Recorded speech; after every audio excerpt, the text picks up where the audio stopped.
We're very excited to launch this project. We're more excited that everyone listening today is also interested. I'm Amarantha, the first Welsh Clinical Leadership Fellow in Sustainable Healthcare.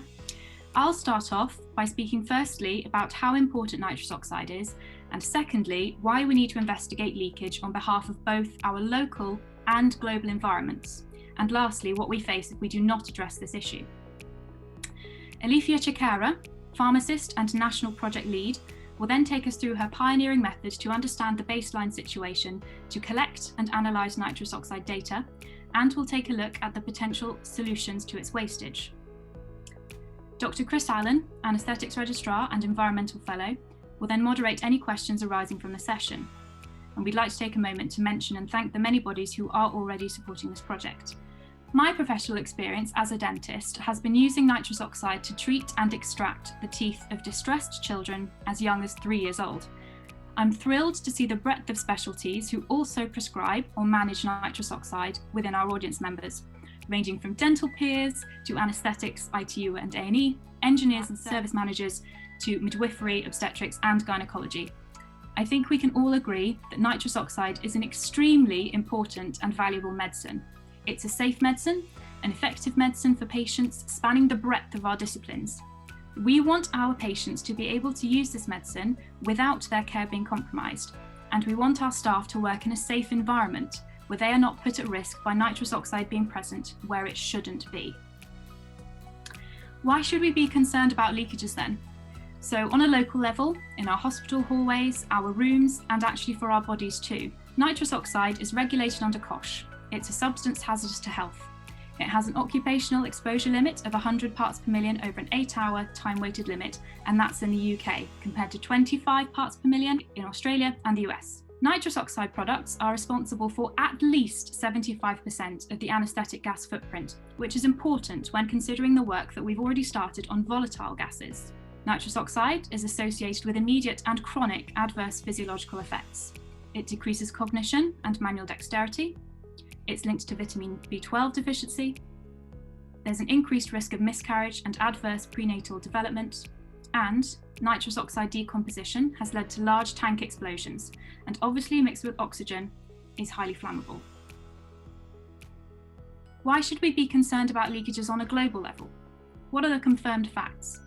Nitrous oxide is a powerful climate pollutant, over 250 times more damaging than straight up carbon dioxide, so it heats up the planet 250 times faster. It's one of the 6 major greenhouse gases named in the Kyoto Protocol, an international agreement by the United Nations Framework Convention on Climate Change, to monitor and reduce emissions of said gases, an agreement to which the UK has made binding commitments. Nitrous oxide remains in the atmosphere for up to 150 years, and it's known as the tangible successor to the CFCs that destroyed the ozone layer towards the end of the last century. Now we can extend our thinking further to the future picture. I find this shocking. This shows the landscape of my current home in Cardiff and my favourite city of Bristol, flooded for children and grandchildren of these cities within only 80 years. So this is 2100, 80 years time. If our atmosphere continues to warm and melt the ice caps at the current rate. This makes Cardiff the 6th most susceptible city in the world to the impact of climate change, and that's 16 places above London. I'm sure you've all heard the news recently that 2020 was also the hottest year on record. You can actually have a look at your hometown, the website in the corner here. We, the healthcare sector, need to look at our own shortcomings. The NHS is the UK's biggest public greenhouse gas emitter. It's responsible for at least 5% of all UK environmental emissions. The carbon footprint of the devolved NHS service in Wales for 2018 to 19 exceeded 1 million tonnes of carbon dioxide emissions, while the latest figure for the whole Department of Health and Social Care for England exceeded 27 million tonnes. But what does a tonne of carbon dioxide look like anyway? That's all we ever talk about. This 3-storey tall cube in the background represents a tonne of carbon dioxide in volume. It's equivalent to a 3-storey building. You can see the little person I've put in for reference. So we have to imagine the city-sized areas we know and love and live in, they can represent the carbon footprints of our health services. UK health boards are beholden to legislation and policy commitments but we can and must use these to our advantage as leverage to effect change. As the name suggests, the Wellbeing of Future Generations Act of Wales here is a powerful tool when considering our descendants and the state of the world we leave to them. I strongly recommend everyone looks it up later, regardless of where you live. It's a fantastic document. Okay, what if we continue as we are? What if we don't take this opportunity to do something simple as plugging leaks? Firstly, we're not taking care of our staff and our patients, the social value. Secondly, we're wasting money in an already stretched service. And thirdly, the environment will not forgive us, nor the populations who follow us. And that's known as the triple bottom line when we consider all these factors in sustainable value. Climate change has the potential to undermine the last 50 years of global gains in public health, the results of which are shown both here in this diagram and evidenced in our current crises. And pandemics, they'll simply recur and likely more often. So our goal for this project is plugging the leaks. This is not about clinical behaviours, clinical choices, and especially is not about denying a vital medicine. We are trying to investigate and mitigate the avoidable problems arising from the ageing infrastructure of a stretched healthcare service. Alifia Chakera has done just that. Her work has succeeded within the theatre and anaesthetics department. Because she has pioneered and developed this method, I challenge all other specialties present at this seminar to consider the method variables within our spheres of operation, whichever background and discipline you come from, because this is new and innovative work, not without troubleshooting, updates, and it's very exciting. So thank you, Alicia. I'll stop sharing and hand over the screen to you. Thank you for taking time out of your busy day to listen to the progress I've made on reducing nitrous oxide emissions within our acute sites. I've spent about 24 months working on this. It's been a real labour of love, so I really do appreciate your time. When I first arrived, we hadn't actually done any carbon footprinting of anaesthetic gases. So this slide shows our early attempts, or what the footprint looked like when I first arrived. You can see the volatiles on the right corner. They make about 23% of the carbon emissions, and the rest is made up of nitrous oxide products. Now, that 23% has more than halved the following year, which is typical of many health boards. We reduced our emissions by 451 tonnes. That was chiefly due to reducing desflurane use, but also the rollout of closed circuit anaesthetic machines also helped. We did not make a single dent, despite education, on the nitrous oxide footprint, and that was really concerning. So the nitrous oxide footprint's massive. It's close to 80% at the last financial year for our total footprint. Its impact is similar to 3,500 flights to Perth. And most of those emissions are accounted by the Entonox and nitrous oxide manifolds. What to do? So we were baffled. We have a really vibrant green anaesthetic team, a network, environmental DATCCs. We really have a strong team, but we're really honestly baffled. Despite all our efforts, nothing was moving. So what to do? I realized I needed to concentrate on this problem, and I narrowed my focus to nitrous oxide in theatres. To be fair, that because I work in theatres and anaesthetic, it made sense in the first instance. I really took a lot of time to really understand the problem, and I spoke to anyone who had some knowledge or interest in nitrous oxide. I literally wore the carpet out to their door. I just really wanted to get under the problem, and spoke to international and national as well as local stakeholders about this. But also I did a deep review of the evidence, and I really challenged and contacted authors about their data and how they may have achieved reductions in nitrous oxide, to really unpack what was going on behind the scenes with nitrous oxide. And I came to a couple of conclusions. One, that at least in theatres, use was really, really low. Contemporary use of nitrous oxide had really diminished over the last 30 to 40 years. I believe that supply chain wastage was actually a real problem. So this tipped a lot of the thinking on its head, at least from a clinical perspective, because nobody had thought of that before. So that was interesting. And so I had to set about to prove it. So how do we lose that nitrous oxide? Where does it go? So the first area that you'll find it can go is in leaks. The manifold connection itself will leak. So if you don't test for leaks at that connection using a soap spray, and that bubbles, you'll know there's a leak. That can be a source of a chronic leak. Outlets, especially Schrader valves in situ, are prone to leaks. They're under tension. Outlets and pendants in theatre can also have micro leaks, and they will be really quiet. You won't hear them.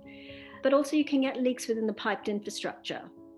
Now, that's a problem too. So if you do get a leak in the piped infrastructure, that will need to be escalated to a senior gas engineer for review. Now, it's really important to understand in all of this, if you have a series of micro leaks amassing, say, 1 litre a minute, you will lose 43,000 litres a month. Translating that up to a year, that's 516,000 litres over the course of a year. That loss is catastrophic in terms of environmental health. Our knowledge has moved on, and actually we can't really tolerate those losses anymore. Another type of waste is poor processes. This is also interesting. When you looked at the evidence, they'll talk about clinical practice and wastage. I believe that's a drop in the ocean or a dribble in the ocean compared to other losses we can face in a system. But I think it's really important to focus on really good clinical practice. Flawed system design is another thing. You can have old anesthetic machines that don't sort of turn off immediately, and you don't hear an alarm bell ringing. Or the pressure in a system could be set a bit too high. So that can mean that your cylinders are returned a little bit too early. So there's always residual nitrous oxide in a cylinder. And that, if the pressure is set a bit high, that can be a problem. The other issue in this system design is that our specifications for nitrous oxide are set very high. So that creates pressure in the system. So our hospitals, or old hospitals, are designed to deliver very high levels of nitrous oxide compared to what's actually really needed in contemporary practice. The other area is poor stock management. This could come in the form of over-provision, stock expires on the bank, or just poor stock rotation. So all of these things need to be thought about. Something you need to remember is as stock goes back to our supplier or our medical gas cylinder suppliers, at the moment under EC legislation, they're obliged to vent that to the atmosphere.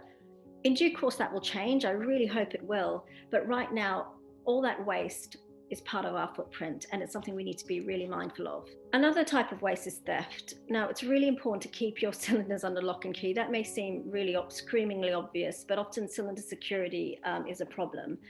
So I'd be pretty impressed if a thief managed to wander off with a big Entonox EW cylinder. But, they could pull up a lorry, especially if they know a cylinder store is left open. So really keep your cylinders under lock and key because they do contain a street value. This was a really difficult problem. There's a lot of people involved in the supply of nitrous oxide, in the utility of nitrous oxide. How do we get on top of it? So I spent a bit of time thinking about this and looking at the waste management literature. And I decided on utilizing a Lean Six Sigma structure, which really helped me a lot. And to be fair, it's something I've used before. So the lean framework I lent on was called DMACC, and it was really helpful. So it's a 5-step cycle. But the first step you want to do is you want to gather your stakeholders, and you want to build a series of shared objectives. I think that's important in any bit of project work. You want to understand who your stakeholders are. You then want to determine what metrics are important. Nobody really sat about to do what I was trying to do, or I couldn't find any information of somebody who was trying to work on this sort of level of metrics. So I had to really decide what my metrics were. Again, working with your stakeholders is really important to sort of determine what they are, but also who will set about to collect and how collect that data, and how would you pull together that data as well. So this is where the stakeholders are really important. You want to analyze this data. I used a format called decision tree analysis, which allows you to pull threads of evidence out and put them against certain actions. So you can create a really good map that way. I found that really useful. You should use whatever analysis tool you prefer, but honestly, decide that as a team if you are planning to do that. Now, the next step is to improve, to act on it. Now, some things are really simple. So if you know that a leak is caused because of a leak at the manifold, that's a pretty easy fix. You introduce, management around that and, deal with that problem. But you may find that you need to either decommission a manifold or close part of a service down, and that will need escalating. And you will need to escalate, and then people like your QAS pharmacists will need to get involved. Your clinical leads will need to get involved. So just be aware of that. You will need to, action will also require escalation at times. Control, you may discover as you go through the process, well, one, you want to maintain the practice, so you introduce methods of work that are more sustainable, but also you may need to do a deeper review. And at one site, we've started doing process map sessions, a little bit delayed because of COVID, but actually that's already led to some improved practice, which I'm delighted with. So Stakeholders. I've put a list of stakeholders here. All of these people are important. You will want to speak to your pharmacy services. You will need to speak to estates and porters. Depending on the project, if you're just going to focus on your nitrous oxide, you will need to speak to the anaesthetic and theatre teams. If you're going to focus on Entonox, you'll need to focus on labour teams. Perhaps you want to do the whole shebang. It doesn't matter. But the point is, at some point, you will need to speak to all of these people. The sooner you do it, the better. Honestly, if you can speak to everybody and let them know what you're doing and what you're intending, and build real friendships with this network, you will develop a far richer and powerful, impactful project. So, measuring nitrous oxide. I worked out there was 3 metrics I really needed. One was I needed to understand how much nitrous oxide was actually utilized by each manifold. This is really important because you can have more than one manifold at an acute site. So you want to know the division between the 2 manifolds. The next, I wanted to understand which clinical areas were serviced by each manifold. And finally, I wanted to understand actual clinical usage. What was the actual clinical usage? Okay, so that's important. Now, the manifold audit. So it was a little bit like walking in the moon, but let me tell you how to do it. This is great. So the first thing you want to do is because you want to determine nitrous oxide's consumption, you need to look at your manifold logbooks. That will help you understand the volume consumed. And you want to look at this compared to BOC data. For those of you who don't know who BOC is a medical gas cylinder supplier. They supply most of the UK. They supply all of Scotland, I believe all of Wales, and have the bulk of the English markets as well, and I think Northern Ireland as well. Now the other is Air Liquide. We don't really use that. We don't use that in Scotland. They follow a similar model. Now the next thing is that you want to also review your manifold management. So you want to check that leak tests are being performed. There should be, again, a logbook there. There may not be, or they say, oh yeah, we might do that at the bank change, but ideally a good leak test would be done weekly. And you want to check if there's adequate stock rotation. And I'll explain this a bit more. So this is a standard manifold room. This is the manifold at the RAE. It's a really big manifold. It's what they call the 6x6 arrangement. It has 6 Js and 6 Js, okay? Now how this works is you'll have, say, pretend for a second that the left-hand side is active. When that depletes and the pressure drops in the system, it'll automatically flip over to the right bank. At that point, an alarm is triggered to security alert portering service, and they will come along within 48 hours to change a bank, okay? Now, within this, there's also, you can't see it in this picture, there's also a small emergency reserve, which I think is completely superfluous. There's no need for it, but there it is. And the only reason you'd end up going to that is if you have a major leak. So now, you know, these are J-size cylinders. They're enormous. They hold 18,000 litres. I mean, the gas is compressed, obviously, but yeah, so they're quite big. This is an example of a log sheet, again, from the Royal, from their Entonox manifold. Entonox spelled slightly incorrectly, but that's okay. This again just shows you when they which bank they change, how often the date they changed it, and from that you can really calculate volume of Entonox consumed at that manifold. Very straightforward, really. Now, the next thing you want to do is look at your schematics. You want to understand which parts of the hospital are being fed by which manifold. Now, to do this, you'll need to speak to your estates teams. And this is a really great job for the clinical teams to do. So if you're a midwife who's interested in Entonox waste reduction, it's a really fun job to actually go around with the estate team and having a look at the schematics. I know I've looked at all 3 sites, and the clinicians actually really enjoyed going out and seeing those schematics. The other thing you want to do with all of that is that you want to also complete a visual inspection of those things, just to make sure the schematics, and there can sometimes be a mismatch, especially if some work's being done and it's not being documented properly. So just a sense check by doing a visual inspection is really, really useful. From that, you want to determine how many outlets and pendants you have. So I think that's really, really, really helpful. So make sure you do that.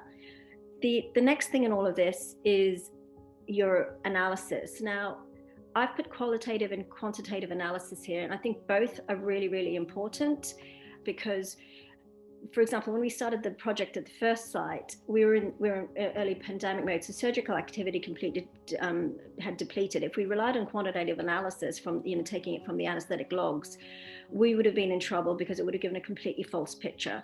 Qualitative analysis gives you a sense of previous use, but also projected use. So I think it's really, really useful to look at both. and compare those two sets of data if you can get it. The Site 1 Phase 1 manifold analysis, the anaesthetic audit suggested low but regular usage, so that was important. But on this manifold, stock was expiring on and off the manifold. It was a disaster. There was really poor stock rotation, logbooks weren't kept. However, no leaks were suspected, so that was great. So actually the banks of cylinders were just going out of date. So the waste was due to over-provision. That was essentially what was happening. We took a decision to reduce the supply of nitrous oxide, but the anaesthetists have a long-term goal of maybe sort of removing that manifold altogether, but they're working towards that as a team. So we've gone from a 4x4 arrangement to a 1x1 arrangement. And that seems to be okay at the moment. The next one was the same site, but the secondary manifold. The qualitative audit was interesting. It suggested zero usage, but there's a really high bank turnover. Within a 10-month period, we'd exhausted 88 cylinders. And in fact, this is what highlighted the problem for me to go to this site first, because it honestly did not make any sense. There was, again, terrible stock rotation. The emergency bank was just expiring. They weren't integrating into the main banks, and logbooks weren't kept. All of these things did not bode well. The waste there was determined to be from an outlet leak and, to a lesser extent, expired stock. So the decision was taken at the back end of 2019 to terminate the leak, but later the team took the decision to decommission a manifold, and I think that was completely pertinent, completely reasonable choice. This is the site that needed deep review. It needed review of, still needs review of its management of medical gases.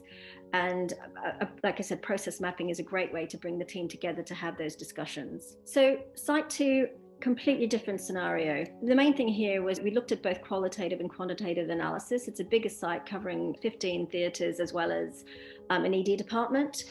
There was very low usage determined by both bits of evidence, but there was a really high bank turnover. Excellent manifold management, really good security. The challenges we had was there were 95 outlets. We're talking about kilometres of pipework, and also confusion between the PFI and NHS service agreements. So that can sometimes mean that your service arrangements can fall down very badly. So there's an undiagnosed wastage problem there, most likely due to a leak. The decision has been taken to decommission that manifold. We're working up to it. We're first providing some leaner supplies to low usage areas, but then the plan is to decommission that manifold because it's clearly just been over-provided and over-specified for that site. Now, Lothian projected outcomes. So what does that mean for Lothian? What have we achieved? It means the projected for the site number 1, we look like we'll probably reduce eventually 790,000 litres per year, which is great, which is really, really good, and takes that site into a more realistic, realm of what nitrous oxide use would look like. The second site will, from that phase 2 manifold, we'll lose probably 685,000 litres with our mitigation measures. And that will translate to 850 carbon equivalents in tonnage of emissions lost, which is great. So that's similar to about 700 flights to Australia, so I'm pretty happy. So we're still continuing our review. Site 3, we've looked at phase 1 and phase 2, and we've already identified waste through to bad stock, to poor stock rotation and over provision. Site 1, phase 1, the midwives and the obstetric teams have got in touch and they would like their Entonox manifold looked at, which is wonderful. Plus, we're planning to look at the manifold, the nitrous oxide manifold there too, which we already suspect, just based on common sense, that it's probably leaking. So is Lothian an outlier? Is it a bit of an oddity? Is it just leaky? Well, the answer to that is simple, no. If you look into the yellow lane on the right-hand side, that indicates that actually Lothian's emissions per capita, based on its health board data, is on the median. Now, I mean, this is a very coarse analysis, but it's below the average. It suggests at least half, if not more, of our health boards, the manifolds are leaking. I think leaks are a really core part of the problem now, and knowing what we know now about nitrous oxide, we can't really tolerate. Now, what does that mean for Entonox? Is Entonox a problem? I think it is. I think it is a problem. If we look at the right-hand side here, you can see the average is 288 CO2 equivalents per kilo per birth for NHS Scotland. Now, Lothian's below that, but we can see that other health boards are consuming a lot more. That does suggest a leak, and we're already suspicious that we have a leak from our Royal Infirmary, our big Entonox manifold at the Royal Infirmary. So this is interesting, and honestly, I will keep you posted. But I do think Entonox manifold leaks from Entonox manifolds are a problem. There is one hospital down south who's been in touch, and they're roughly averaging 900 kilos in carbon equivalents per birth. There is something seriously wrong. I mean, that can't be real. You kill your mother with that amount. It's not going anywhere near a mum. It's leaking before it gets into her. Now, these things are all important. The other thing is the next steps. And before I move on to this slide, I know I'm very interested in technology and green technology to capture a lot of these emissions. But before we even look at catalytic cracking technology, which will work on Entonox and nitrous oxide emissions, we need to get rid of our waste, because there's no point. Get rid of your waste first. You must, otherwise you'll give you a false impression of what you're achieving. Actually, you're still damaging the planet. Build your team. Have fun building your team, but take your time building your team. Let them know you're doing this project. I spoke to our QAS pharmacist, who was wonderful. I spoke to the porters well ahead. I spoke to everyone. It's really important. You can't do this alone. It's really important to build your team. We're all under terrific amounts of stress at the minute. We're in COVID planning. I mean, it's still COVID mode. They've got this new variant. Please stay safe. And mostly enjoy this project, have fun with it. It's a really great way to meet people who you don't necessarily hang out with in your hospital. And there's some really terrific people who work and do really good work and keep our hospitals afloat. So do that.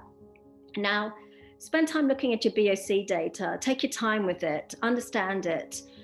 You will need to look at the BOC data against certain calculations. Now, it's really important to know that NHS Scotland and NHS Wales use a GWP of 265 for nitrous oxide based on the current recommendations.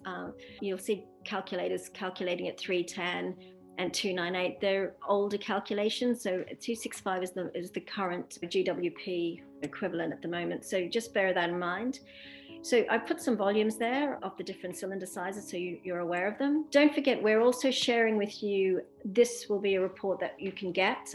We're sending out a synthesized report of all of this, so you have a bit of a cheat sheet and it contains an audit form as well. So you have that, we've developed that for you. So the other thing we're doing is we're trying to organize the BOC data to be centralized. We're working with the Greener NHS to make that happen, which I really hope that will happen soon. And I think some of the Greener NHS team are on here. I keep wanting to say SDU, sorry guys. Also, if you find that logbooks aren't kept, and that's entirely possible, I don't want you to freak out or despair. Speak to your porters. The other thing is that often when the banks change, it triggers an alarm to the security, and they may actually have a log. And if they keep a log, that's something you can work with to determine your bank changes. So I hope that all those things help. So this brings us to the last page. Welcome to the Nitrous Oxide project. Please do register your interest. That doesn't oblige you to do the project, but you may know people who would be more suitable to lead on this project, and you can forward on those interests. Plus, we can send you all the documents, the audit form, and what have you. Ask for help. We'd love to talk to you. Any of your questions that provide learning, we will anonymize and put on our forum that we're developing. So do ask anything, and we're really happy to help. Start collecting your project data. That'd be amazing. Just get bits of it, take your time with it, and pull it together. In spring, Greener NHS are helping us develop a project database. So that'll be launched, and you'll be able to log your project data on that. Now, I will finish there. I feel I've just talked at you. Thank you so much for your time. And I'm going to hand it over to Chris. Thank you, Alifia. Obviously, that's not the first time I've heard that talk, but I still find the data presented shocking about the amount of leaking, and hopefully everyone listening feels the same and feels inspired that this is definitely something that can be tackled across the country. So yes, I've got some questions. It's generated quite a lot of chat, which is great. Alifia, first question for you, if that's all right. There's a lot of questions for you, Alifia. What sort of time frame would you suggest for people looking to do this project would to sort of give themselves roughly? I would allow between 3 to 6 months. I would anticipate they won't be able to start till spring because of this new variant, but they can actually start collecting some background data now. And they can start building their teams, and they should do that. They should just make sure so I think 3 to 6 months is a reasonable timeline, and people shouldn't give themselves too much of a hard time, especially if they don't know some of the players, So 3 to 6 months is reasonable. Great. And sort of linked to that, what would you say, looking back, were your sort of major obstacles that you had to overcome, and what are your sort of top tips based on that? Yeah, I think I was fortunate. I think being a pharmacist is helpful, but I had a really good support with our QAS pharmacist, so that was really helpful. I also spent a lot of time, and he just told me, speak to this person, speak to that person. It was really helpful. He's got encyclopedic knowledge of who everyone is and what everything does. And together, I really spent a lot of time speaking with him. The other thing was try to engage with your medical gas committee. I was fortunate is the strong word. During this time, I was pulled into the oxygen resilience work. So I actually got to know a lot of the key players. So I think trying to get to know your medical gas committee, start with your QAS pharmacist and start with your director of facilities. They're really good places to start. Your QAS pharmacist, they're really knowledgeable, and they will know the right people to speak to as well. And they tend to be, I think mine is very approachable. I'm assuming all are. So your pharmacy department will tell you who your QAS pharmacist is. Great, good. Amarantha, question about dentistry for you, if you don't mind. How can you see this sort of applying in sort of dental practices or dental hospitals that use nitrous oxide? That's a really important question. You have to look at how they're providing it. I've experienced personally with portable canisters, and obviously what we're talking about is piped infrastructure, but I know for a fact that, having started my own investigation at my current hospital site in Cardiff, at the main one, that the dental hospital does have its own manifold and does have a piped network structure. So even though you're looking at huge quantities of different cylinders for different types of manifold and different specialities, just because it's a dental hospital with a small manifold and a small pipe structure doesn't mean it's exempt from leaking. So being a dentist, obviously Alifia being a pharmacist has her connections, and being a dentist employed by the health board, I can only imagine that going in I should have some sort of sway in terms of looking at it. But it is a small part, but as we keep talking, the small parts add up. So it's all about investigating the provision of your own healthcare site. Yeah, no, I absolutely agree that yes, sort of no matter how big or small your institution is, you just don't know how leaky it may or may not be. I might answer one, if that's all right, on sort of venting. There's a few people that expressed some sort of shock and surprise about venting. So by that we mean, as Alifia said, when the cylinders come off the manifold, they're sent back to BOC or whoever owns the cylinders. Partially full, they don't get emptied all the way for various reasons which I won't go into. Unfortunately, at the moment, that has to then be vented into the atmosphere to empty the cylinder. We've had conversations with BOC, and they are looking into that practice from their end. So that is something that we'll hopefully continue to discuss with them about whether they can do something to prevent that element of wastage, because again, that's quite a quantifiable and large amount of leaks. I don't know if Leafy, you had any other comments about that from our conversations with BOC? No, exactly the same. I think BOC are, to be fair, they've been working very well with us, haven't they, Chris? I think they're keen to use their footprint as much as they can and not be part of the problem anymore. So not that it, we're all learning, aren't we? So they've been very cooperative. So I think they're looking for the best route to either through legislation, by not allowing that to happen, or by looking at catalytic cracking technology. Quite frankly, I'd be happy with either or. I just don't want the nitrous oxide just spewing into the atmosphere. So yes, absolutely, good. A good point, which I'm sure everyone is thinking, and as Alicia, you've said, everyone is very busy at the moment. So people are sort of saying, timeframes. We suggest 3 to 6 months, as Alicia said. we fully expect that some people will have the data sooner, but we fully expect that people will take longer, and it's about taking your time and building the team and being safe. Sorry, go ahead. No, I just put my hand up as opposed to you can see me, right? So just give you an example.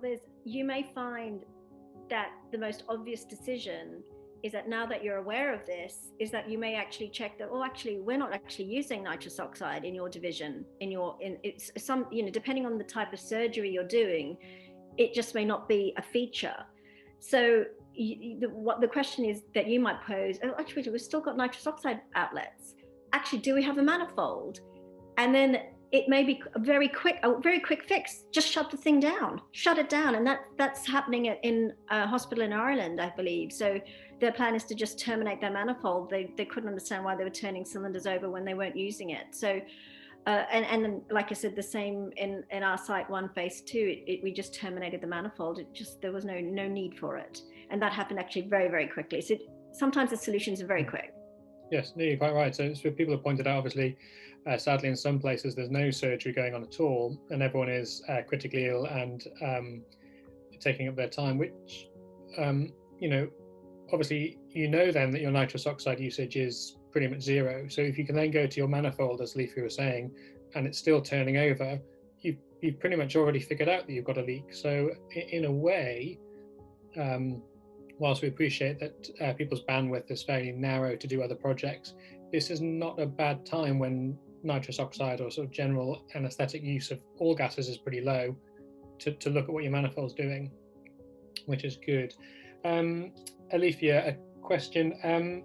Someone has been very enterprising and already had a chat with the states about sort of this kind of issue, and they've been assured by estates that there's definitely no leaks in the system. What sort of things would you suggest that they do to move that forwards? Well, I would just initiate the project if that's the case, because I was assured that as well by an engineer, not necessarily one of my own estate's engineer. Although, to be fair, hypothetically it should be a zero leak system, but I think practically we knock pipes, we knock valves, we damage things, we leave Schrader valves in. I don't think that's true. I think if the manifold isn't tested for leaks routinely, we know. I'll give you an example. One of the manifolds at the RAE, they test their manifolds weekly for leaks, which is great. At least 3 times a year, they find a leak. Right. So and at one of the other sites, I don't want to name the sites, but they weren't doing leak tests, and it may be all okay, but we know now that a very small leak,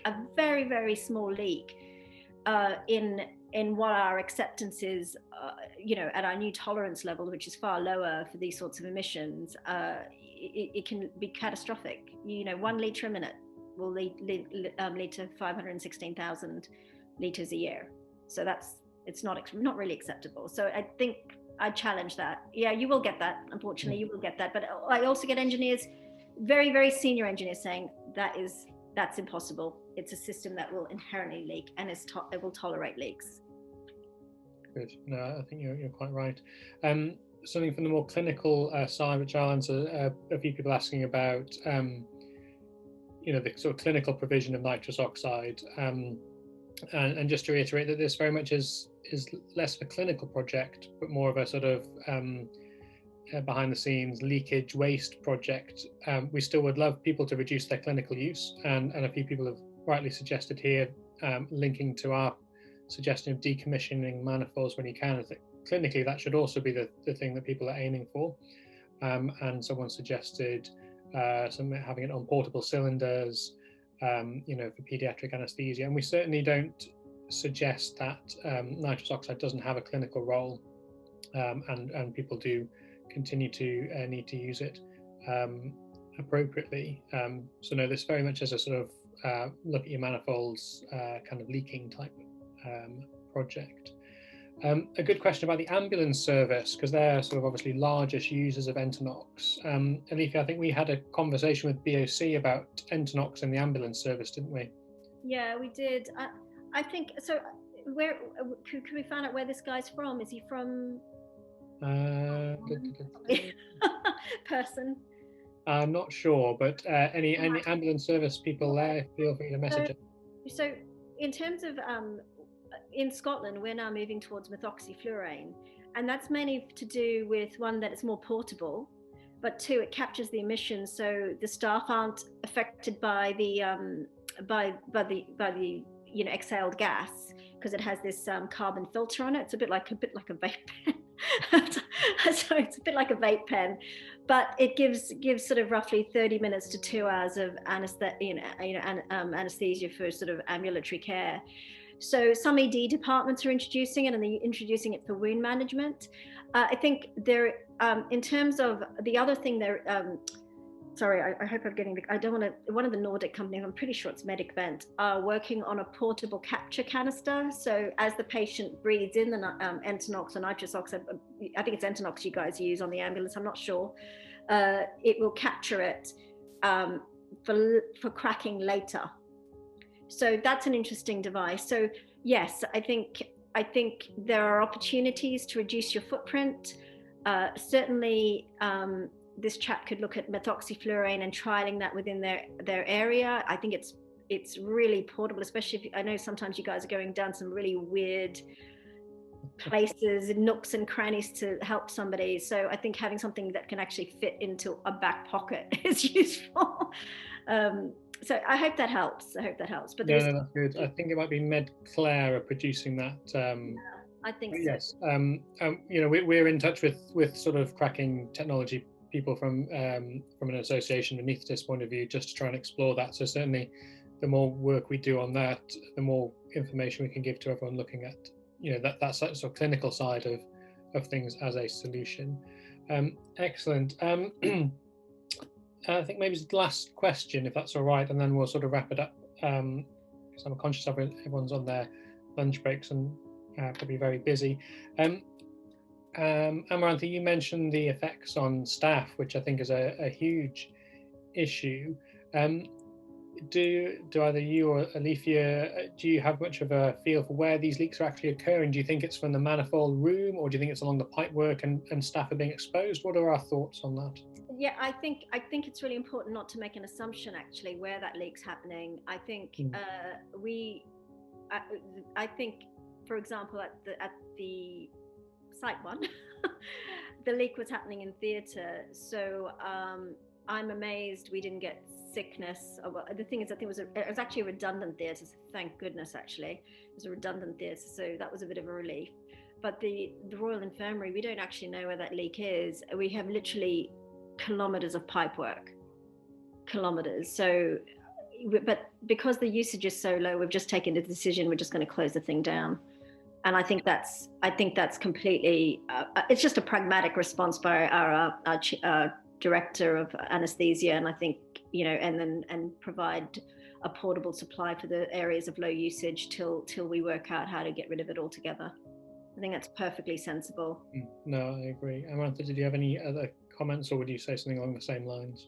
My other comments include the research, the established evidence that is out there, mostly undertaken in the late 90s, early noughties, around the time where the 100 parts per million cost regulation was introduced.